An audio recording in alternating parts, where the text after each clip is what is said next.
네, 양대지사 지수가 그래도 빨간불이 들어오면서 잠깐의 여유를 되찾고 있는 오늘장입니다. 네, 큰 그림은 바뀌지 않았을까요? 저희 신기수 전문가와 함께 살펴보겠습니다. 전문가님 어서 네, 오세요. 안녕하세요.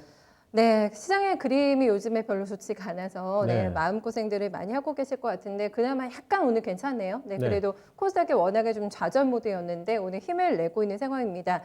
다만 너무 어려운 게 변동성이 극심해서 이제 거기에 대한 대처법을 고민을 많이 하고 계실 것 같거든요. 오늘도 그렇습니다. 종목들이 조금 변동 강하더라고요. 네. 제가 빅피처 와가지고 이제 계속 말씀드리는 게, 연말에 이제 변동성은, 그 변동성에 대응을 하려다 보면은 네, 참 네. 힘들다. 더 지치고. 예, 네. 그렇기 때문에 이제 내년을 보자 이렇게 말씀드리는데, 예. 그럼에도 불구하고 이렇게까지 막 흔들어 버리면은 굉장히 힘들죠.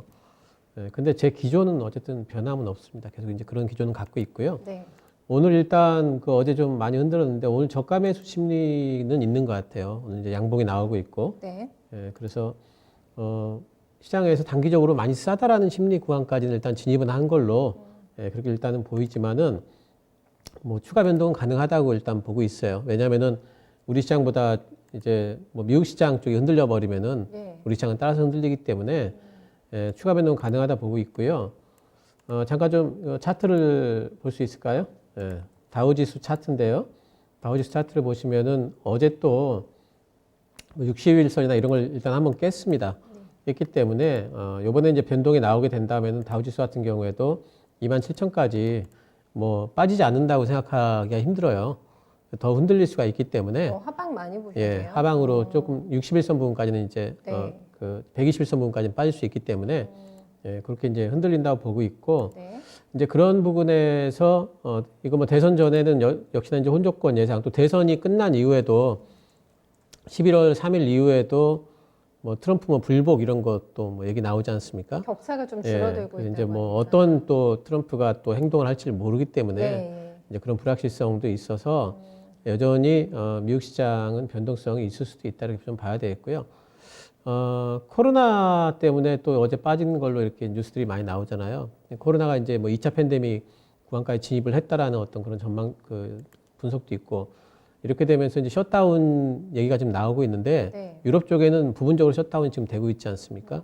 이게 만약에 미국에서 이제 셧다운이 실제로 대규모로 일어난다. 네. 그러면은 분명히 충격이 있겠죠. 이런 한 번 더 부분들은. 예, 그러면 경제적으로. 충격이 있을 텐데 지금 네. 이제 미국은 유세 때 보면은 특히 이제 보수파들 같은 경우에는 유세에 참가하는 사람들이 한 명도 이 마스크를 안 낀다 그래요. 안 끼더라고요. 예, 그리고 이제 진짜. 펜스 네. 부통령도 보면은 저기 그 마스크 안 끼고 유세하고 다니고 네, 네, 네. 이런 게 이제 아무래도 좀 코로나 그 확진자 수를 좀 늘리고 있는 것 같고 또 지난번에 이제 할로윈 때 다들 이제 이 마스크 안 끼고 놀았기 때문에 네, 그게 네. 지금 잠재적인 확진자가 또 많이 있을 걸로 보거든요.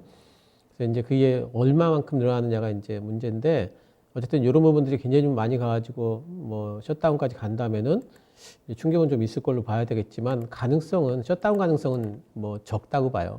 워낙 그 미국 정부의 입장 자체가 네, 네. 우리는 지금. 아무리 저기해도 셧다운은 안 한다 이러기 때문에 네. 가능성은 적다고 보지만 그렇게 된다면은 그러면 충격이 좀 있을 거다 이렇게 생각을 해야 되겠고요.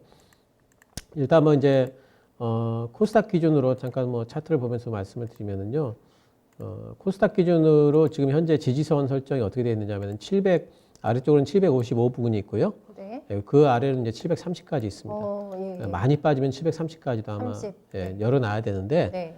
근데 오늘 일단은 좀 브레이크를 좀 잡아주는 모양새잖아요. 네. 그래서 오늘 브레이크를 잡는 모양새가 일단 좀 강해요. 예, 그래서 나름대로 지금 좀 안심을 좀 하고 있는데 다행이다 이렇게 생각을 하고 있어요. 근데 이제 뭐 아까도 말씀드렸습니다만 이제 미국 시장은 변동성이 있을 수 있어서 아주 안심은 못하고 그래서 제 생각에는 많이 빠지면 한 750 쪽에서 750에서 750선 사이에서 네. 그 부분에서 아마 타협이 좀 되지 않을까 좀 생각은 하고 있고 네, 네. 근데 어쨌든 이제 지금은 보면은 아래쪽으로는 가령 제일 많이 빠지는 730이라고 보더라도 아래쪽으로 한 지금 종가에서 따져보면 한 10% 남았거든요. 7, 8% 남았거든요. 네, 네. 근데 위쪽으로 저는 이번에 반등이 나오면 최소 860은 또 반등이 나온다고 봐요. 위쪽으로도 강하게 보시는 예, 위쪽에 이제 거군요. 어깨 부분까지는 반등이 네, 나올 네. 거기 때문에 네. 그럼 거기까지는 지금 남아있는 구간이 그쪽으로도 한 7, 8%예요. 예, 그렇기 때문에 어제 종가로 따지면 아래쪽이 더 짧고 위쪽이 길거든요. 네, 네. 지금은 이제 뭐 조금 내려가더라도 들고 있어야 되는 구간이고 네. 특히 이제 주식 많이 가지고 계신 분들은 지금 다 물려 계시잖아요. 네, 네. 지금 팔기에는 늦었다. 지금 이제 하방 관리보다는 좀 반등 이유를 노려야 되고 현금 가지신 분들은 종목을 잘 잡아서 분할 매수 그리고 이제 주식 가지고 계신 분들은 그냥 이렇게 기다리시는 거 이렇게 지금은 좀 하셔야 되겠고 물론 뭐 이제 단기 매매를 할 줄 아시는 분들은 단기 매매를 지금까지 잘 하셨겠죠.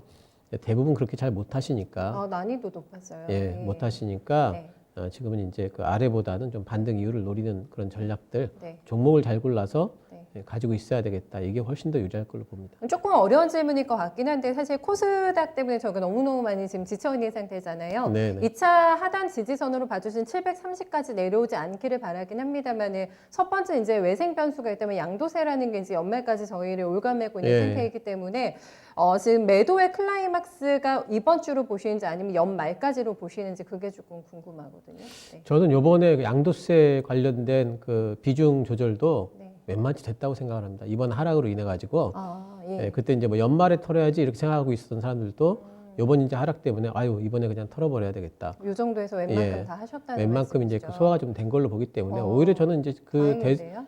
네. 대주주 요건과 관련된 물량들과 관련해서는 우려가 좀 많이 줄었다고 보고 있습니다. 알겠습니다. 그랬으면 하는 바람을 가지고 일단은 봐야 될 것 같은데요.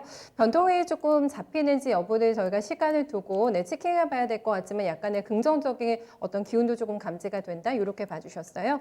다음은 오전에 또 기쁜 소식이 있었습니다. 3분기 수출이 선방이 나왔어요. 저희가 뭐 계속해서 언택트, 컨택트 왔다 갔다 하면서 순환매가 돌아갔는데 요즘에는 강했던 게 또 경기 민감주기 때문에 이번에 수출 지표 보고 조금 더 자신감 얻을 수 있을까요? 네, 3분기 때 GDP가 이제 그림 잠깐 보도록 하겠습니다. 잠깐 보시면은 올해 들어가지고 1, 2분기가 다 마이너스였잖아요. 근데 이제 3분기 때 갑자기 이제 그 올라왔는데 1.9%까지 올라온 거는 지금 보시면 경제 성장률 추이를 쭉 보시면은 네. 2014년도부터 보면 1.9%라는 거는 상당히 제일 높은 수치죠. 그러네요. 그래서 이번에 반등이 굉장히 많이 나왔다. 네네. 이렇게 이제 좀 봐야 되겠고. 서프라이즈 수준인 거죠. 예, 굉장히 좀 서프라이즈고 수출 부분에 있어서도 2분기 때 마이너스 16.1%였거든요. 최악이었네요. 근데 이제 이번 분기에 플러스 15.6%. 네네. 그 연간 대비입니다. 네. 이렇게 이제 올라와서 이게 결국에는 이제 미국하고 유럽이 이동 제한 조치를 해제했기 때문에 네. 그 수출이 좀 빠르게 좀 회복이 된 것 같아요. 그래서 이제 특히 이제 이 수출을 견인했던 부분이 자동차하고 반도체예요. 반도체는 생각을 하고 있었죠. 네네. 근데 자동차는 이제 상반기 때 너무 안 좋다. 그러니까 굉장히 극적인 반전이 이루어진 섹터가 자동차 섹터 같아요. 자동차. 상반기하고 하반기하고 그런 것 같아요. 네. 자동차 쪽에 이제 회복이 나왔고 네. 자동차들 오늘 그 좋죠. 그래서 근데 자동차와 관련해 가지고 현대차는 적자였잖아요. 근데 이제 그 일회성 그 비용 갑자기 빅베스 단행해가지고. 그거를 빼고 나면은 네. 오히려 흑자다. 잘 나왔다. 거죠? 서프라이즈다. 이런 이제 컨센이 좀 그 형성이 되고 있는 것 같고요. 네. 기아차 뭐 더 잘 나왔다고 좀 굉장히 많이 올라가고 있고요. 어쨌든 지금 이제 경기 민감주들은 경기 민감 섹터가 어쨌든 최악의 상황은 벗어나고 있다. 이런 인식들은 나오고 있는 것 같아요. 그래서 화학주들도 요즘에 반등이 나왔고, 맞아요. 네. 철강도 반등이 나오고, 이제 네. 다들 반등이 나오고 있는데, 근데 이 반등이 과연 어디까지 갈 것인가를 예상을 해보면은 그래도 이쪽 부분에서 바닥은 다졌다지 지금 본격적인 반등이 나온다. 네, 이렇게 보기엔 좀 아직까지는 조금 조심스러운 부분이 있어요. 네. 근데 이제 요번에 주가들은 좀 많이 올라왔고 그래서 가령 시장 반등이 나오게 된다면은 네. 지금 성장 섹터가 좀 무너지면서 이제 약간 반대급부적으로 경기 민감 섹터 올라간 부분도 있거든요. 터치 됐잖아요. 그러면은 네. 이제 반대로 시장이 반등이 나오게 되면은 아무래도 네. 성장 섹터가 주도를 할 텐데 다시. 네. 그렇게 되면은 경기 민감 섹터에서 매가 좀 성장 섹터로 좀 이전이 되는 또요. 그런 현상이 좀 일어나지 않을까 네, 이렇게 네. 뭐 생각을 좀 하고 있어서 아, 시장 반등이 나온다면 뭐 재차 성장주들이 좀 주도권을 좀 가져가지 않을까 이렇게 좀 예상을 합니다. 하지만 자동차는 이제는 경기 민감 섹터 예전에 네. 그런 경기 민감 섹터라기보다는 성장 섹터 쪽으로 좀 편입이 됐다고 봐야 될 것 같아요. 왜냐하면은 현대차가의 행보가 정의선 회장이죠 이제 네네. 행보가 그렇게 이제 자동차 섹터를 보게 만든 부분이 있고 뭐 내년도에 지금 이제 뭐 본격적으로 이제 전기차 자기네들 플랫폼으로 만든 전기차가 나오고요. 또 수소차 구간도 지금 진입을 하고 있고 네네. 현대차 쪽에서는 수소차 쪽에는 굉장히 좀 이제 수소 에너지 쪽으로 뭐 투자를 많이 하겠다. 정부 쪽에서 밀어주겠다. 유럽이 전체 글로벌 수소 시장을 또 가져가는 부분 네네. 이런 부분들을 본다면 지금 자동차 섹터는 현대차 그룹이 이끄는 하나의 이제 성장 섹터로 편입이 좀 됐다고 보기 때문에 경기 민감주 중에서 뭐 성장 섹터가 주도권을 쥐더라도 자동차는 조금 더 가지 않을까 이렇게 보고 있습니다. 아, 그러니까 결국에는 시장이 본격적으로 반등하면 주도주는 성장주로 다시 지금 이전되는 게 맞지만 그 안에서 현대차 그룹주를 성장주로 분류시켜 주셨어요. 네. 그쪽도 같이 한번 움직일 수 있는, 그러니까 경기 민감주이자 성장주이면서 같이 지금 궤를 같이 할 수 있는 섹터로는 경기 민감주 안에서 자동차라는 거, 네, 기억해 두셔야 될 것 같아요. 다음은 저희 오늘 요즘 계속 움직이고 있는 종목들 보면 이거 뭐 하는 종목인지 보면 정치 테마주가 많더라고요. 많이 올라와서 보면, 네, 뜯어보면 정치 테마주예요. 그러니까 요즘에 시장이 좀 안 좋기 때문에 네. 이제 테마주들이 움직였는데 네. 오늘도 보면은 뭐 진양 쪽이 또 움직입니다. 진양은 예전에는 오세훈이었는데 요즘에는 어느 쪽이 저 사실 요즘에는 좀 분류도 이게 좀 좀 너무 헷갈리죠. 복잡해가지고 네, 맞아요. 헷갈리는데 네, 또 안철수 씨 관련주들도 좀 움직이고 있고요. 네, 근데 뭐 그 움직이는 폭이 그렇게 크진 않아요. 네. 그래서 오늘 뭐 우리들 제약 이런 거 움직이는 거 보니까 예전에는 유시민 관련주였는데 네. 요즘은 또 추미애 씨 관련주로 또 돼 있어요. 아, 그래요? 그래서 예. 이제 요즘에 추미애 씨가 좀 아. 목소리 좀 높이는 부분이 있어가지고 예, 움직이고 요즘에 이제 제일 저희 핫했던 부분이 이제 윤석열 씨잖아요. 그렇죠. 윤석열 씨 관련주들이 오늘은 이제 음봉들을 내고 있네요. 아침마에도 뭐 올랐었는데 제일테크노스 같은 경우에도 변동도 크고. 변동폭이 이제 상당히 좀 크고. 예. 그러니까 이쪽이 제일 이제 불리한 점은 뭐냐면은 원래 이제 테마주라든가 이런 것들은 뉴스 나오기 전에 사가지고 뉴스에는 팔아야 되잖아요. 근데 그렇게 하기가 참 힘들어요. 그러니까 뉴스가 나오고 나서 바로 그 다음날 시가가 떠버리니까 네네. 그때 따라잡기 했다가는 바로 또 음봉 맞아버리거든요. 이런 것들이 이제 상당히 좀 불리하고 시세 연속성이 있느냐 보기에는 지금 대선 너무 많이 남았잖아요. 맞아요. 그러니까 가령 윤석열 씨라든가 이재명 씨라든가 시장에서 관심을 가지는 이유는 차기 대권 주자다. 뭐 이런 것 때문에 시장에 관심 갖는데 대선이 너무 멀고 또 이제 이런 것들을 하려면은 단기 매매를 또 하셔야 되는데 차트 잘 보셔야 되겠고 HTS 활용이 굉장히 능숙하셔야 되고. 근데 요즘에 뉴스 보니까 예. B2 가장 많이 하고 있는 섹터가 지금 정책 테마주라는 뉴스를 보면서 예. 지금 말씀하시는 거는 고수의 영역이다라는 뜻인 네, 네, 건데 네. 전혀 지금 약간 뭐라 해야 될까 주린이 분들께서 많이 하신다고 해가지고 예, 정책 테마주를. 그러니까 그게 이제 네. 혼자 하시는 건 아닐 거예요. 이제 어. 가령 이제 뭐 이제 다른 이제 네. 뭐 이제 리딩방이라든가 이런 데서 이제 단기 매매를 주로 많이 하기 때문에 네네. 시장이 안 되게 좋으면은 리스키하겠어요. 따라 하실 텐데 네.